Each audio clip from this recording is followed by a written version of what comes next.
Accord, désaccord avec Guillaume Durand sur Radio Classique et Paris Première. Donc je remontre le livre de Diane qui s'appelle Lady Scarface, qui est dans l'intimité des fiancés de la poudre du Chicago d'Al Capone à Hollywood. C'est un livre qui a été construit par vous, Diane, donc rebonjour, à partir des archives des prisons, des archives du FBI, du gangstérisme américain.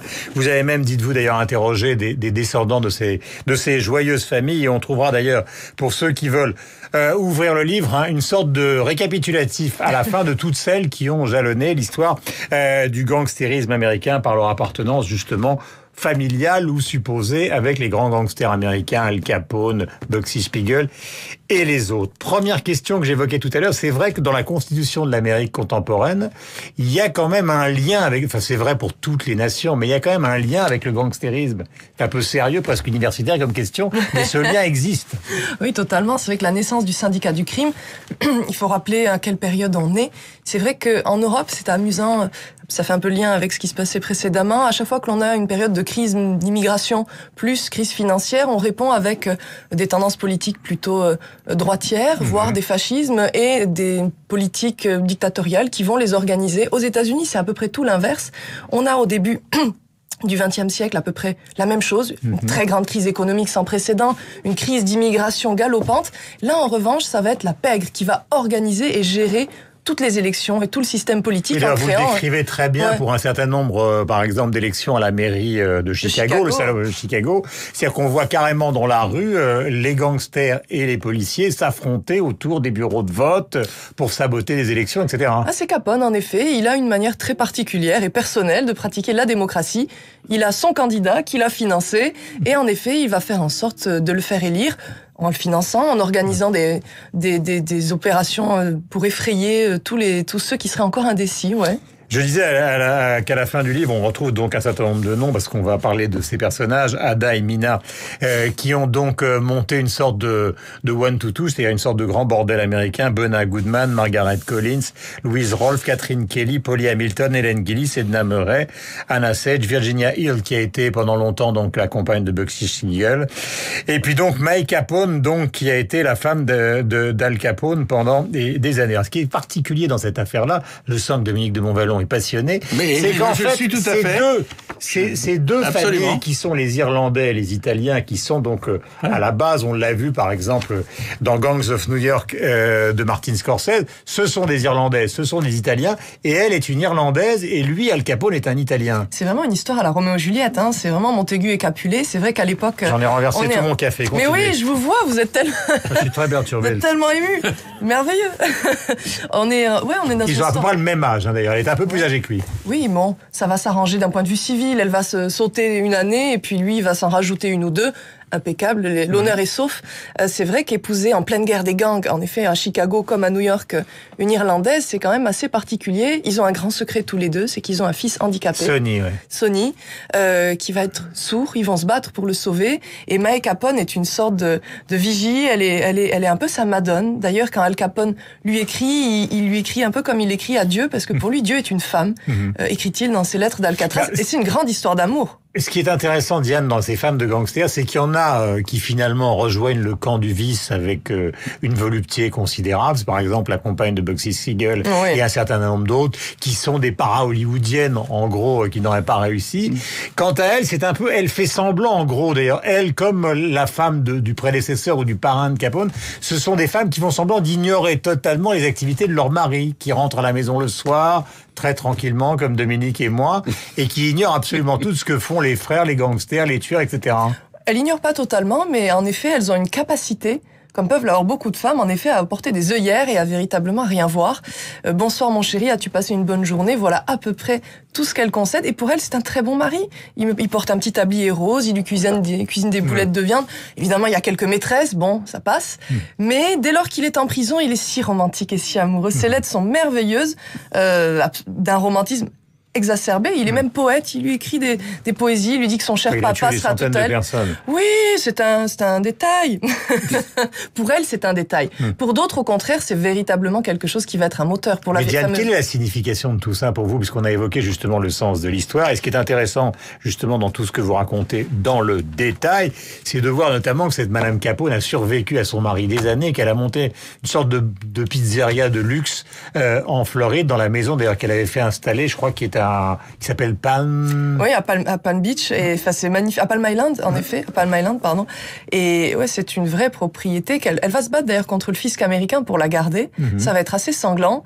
Alors que lui est tombé à cause du fisc. C'est le seul moyen qu'on a réussi à faire pour le faire tomber, justement. Faut se remettre dans l'état d'esprit qu'on a un certain John Edgar Hoover, le patron du FBI, qui va décider de faire la guerre non seulement aux gangsters, mais comme il n'y peut pas grand-chose, surtout aux femmes. Bonnie Parker va être son ennemi numéro 1, alors que c'est une femme très fragile, qui a énormément de secrets, dont j'ai retrouvé les lettres et les poèmes, surtout très grande poétesse, qu'on pensait connaître. Virginia Hill, on peut dire une sorte de belle salope quand même quelque part, que véritablement une femme dont qu'il fait suivre, et il juge que c'est même lui qui adore les choses très croustillantes, juste que ses enregistrements sont trop chauds, il les enferme dans un coffre en disant que personne ne doit écouter ça.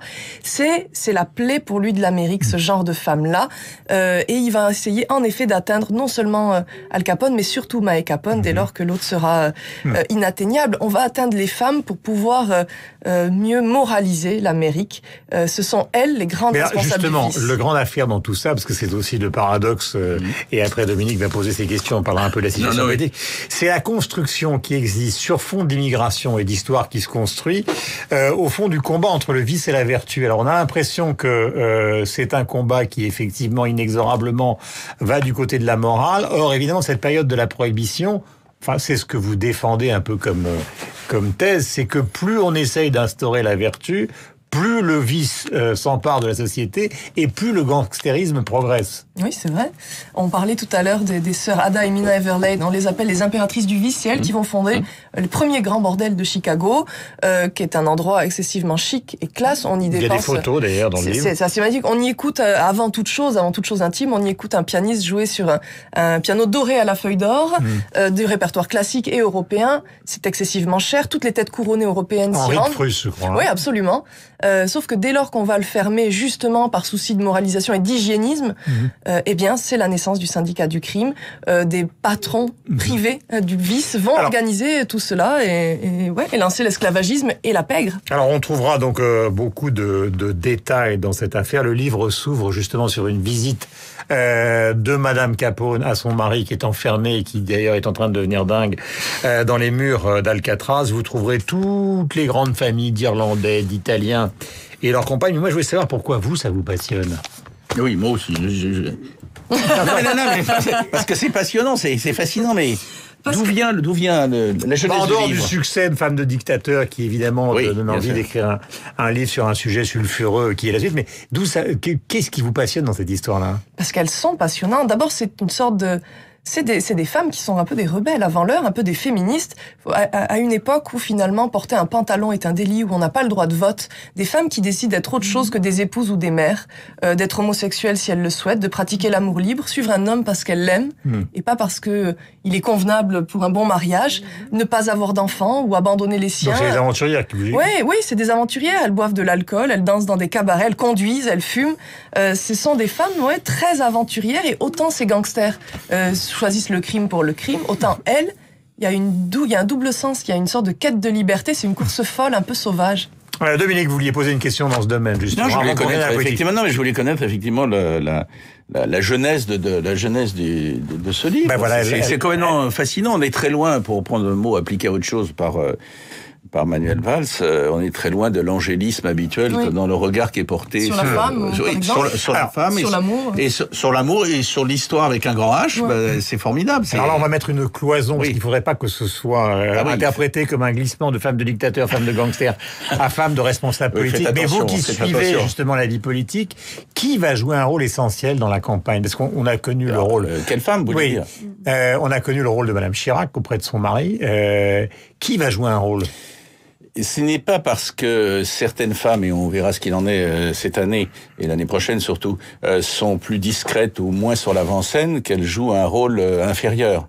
Il y Il y a un livre à écrire il y a un livre à écrire, et pas seulement après coup. Julie Gaillet, Carla Bruni. Il y a un rôle essentiel, c'est Marine Le Pen. Oui, évidemment, mais pas seulement. Je sais pas, un nom me vient à l'esprit, je ne la connais pas, j'en ai entendu parler par son mari. Je serais curieux de savoir quel rôle jouera, quelle influence aura la femme de Bruno Le Maire. Oui, dans ce rôle. Dans ce rôle de politique. Attendez, vous voulez dire de faux effacements, en fait. Je sais pas si c'est un faux effacement, c'est des questions de tempérament, de personnalité, etc. Mais il n'est pas possible de faire la part entre celles qui joueraient un rôle important et même éventuellement capital parce qu'elles sont sur l'avant-scène, et d'autres parce qu'on les voit moins qui joueraient un rôle. C'est du classique. J'enfonce des portes ouvertes, mais quelquefois en retrait, on est plus influent. Oui, parce que sans en faire une théorie. Oui, mais cette réflexion, puisqu'on parle du monde américain avec Diane, vous savez, quand il y a eu l'affaire du livre de Valérie Trierweiler, on a beaucoup réfléchi en France au statut qu'on devait donner aux femmes des chefs d'État. Est-ce que, en France, bien sûr, hein, visiblement les Françaises sont pour l'effacement absolu, et donc elles n'existent pas institutionnellement. Est-ce que ça vous paraît hypocrite ou au contraire commode ? C'est un peu hypocrite, mais je veux dire, en France, femmes et hommes politiques se cherchent. N'oublions pas que l'actuel président de la République s'est présenté face aux Français comme un homme normal. Je ne sais pas si aujourd'hui cette revendication tiendrait le choc. Autrement dit, je ne cherche pas une échappatoire en parlant des hommes politiques quand vous m'interrogez sur les femmes politiques, mais tout le monde est dans une quête identitaire, là aussi, dans une quête identitaire. Quel est mon statut ? Qu'est-ce qu'il faut faire ? Il y a une ambiguïté en France. Oui, bien sûr qu'il y a une ambiguïté. Mais il y en aura toujours et il y en a toujours eu. Est-ce que vous considérez qu'elles doivent avoir, comme aux États-Unis, puisque vous êtes intéressé aux États-Unis, un statut, les femmes des présidentiables ? Parce qu'au fond, on voit des photos maintenant, Madame Macron a donné un entretien à Paris Match, donc on voit bien, Julie Gaillet est à la une de Paris Match aussi. Donc, immanquablement, le rôle politique des compagnes des hommes politiques est évident, ne serait-ce que médiatiquement. Mais est-ce que ça doit aboutir à un rôle institutionnel que les Français, visiblement, ne souhaitent pas ? Non, on le souhaite pas parce que on n'est pas dans on n'est pas dans le personnage féminin. Nous, c'est un second rôle, le personnage féminin dans ce film-là, qui est une course à la présidentielle ou qui est l'incarnation politique. C'est vrai qu'aux États-Unis, c'est beaucoup plus important. On est toujours dans le show, on est toujours dans le mythe du président, et donc évidemment, il y a un couple qui arrive au pouvoir. Nous, en France, on aime qui se présente comme tel. Il suffit de voir sur toutes les chaînes d'information ce matin, par exemple, Donald Trump avec son épouse, ses filles, son fils, etc., etc. On n'y va pas seul, on y va avec son épouse. Totalement. En France, on aime à penser qu'on est très libre et qu'on aime à penser que l'on est débarrassé de tout ce qui est élément irrationnel autour de la politique. Non, nous élisons un homme pour ses capacités pures et simples. La femme n'a aucun rôle à avoir là-dedans puisqu'elle ne préside pas. Or, on le voit bien dans chaque élection. En effet, dans tous ceux qui ont fait les grands présidents de la 5e, il y a eu évidemment dans la course à la présidentielle une femme et qui a joué un rôle, d'ailleurs assez similaire aux États-Unis, avec souvent dans l'humanitaire, etc. Ouais. Je vais offrir à Dominique de Montvalon donc le livre de Diane Ducré qui s'appelle. Oui, mais maintenant qu'il est plein de café, j'ai envie de vous dire. Il préfère. Il est parfait. Il aime comme ça. Il est parfaitement. Il y a une chose qu'il faut éviter, c'est Margaret Collins. Tous ceux avec qui elle a été meurent. C'est la fille au baiser mortel. Faites attention. Vous direz la pagination pour que. Voilà. Oui, c'est très dangereux. Faites attention, c'est plein de café. C'est vrai. Mais du coup, c'est un document. Merci Diane. Bon week-end à vous. Bon week-end Dominique. Merci d'être venu ce matin sur l'antenne de Radio Classique. C'est le jeudi de l'Ascension. Ciao et à demain.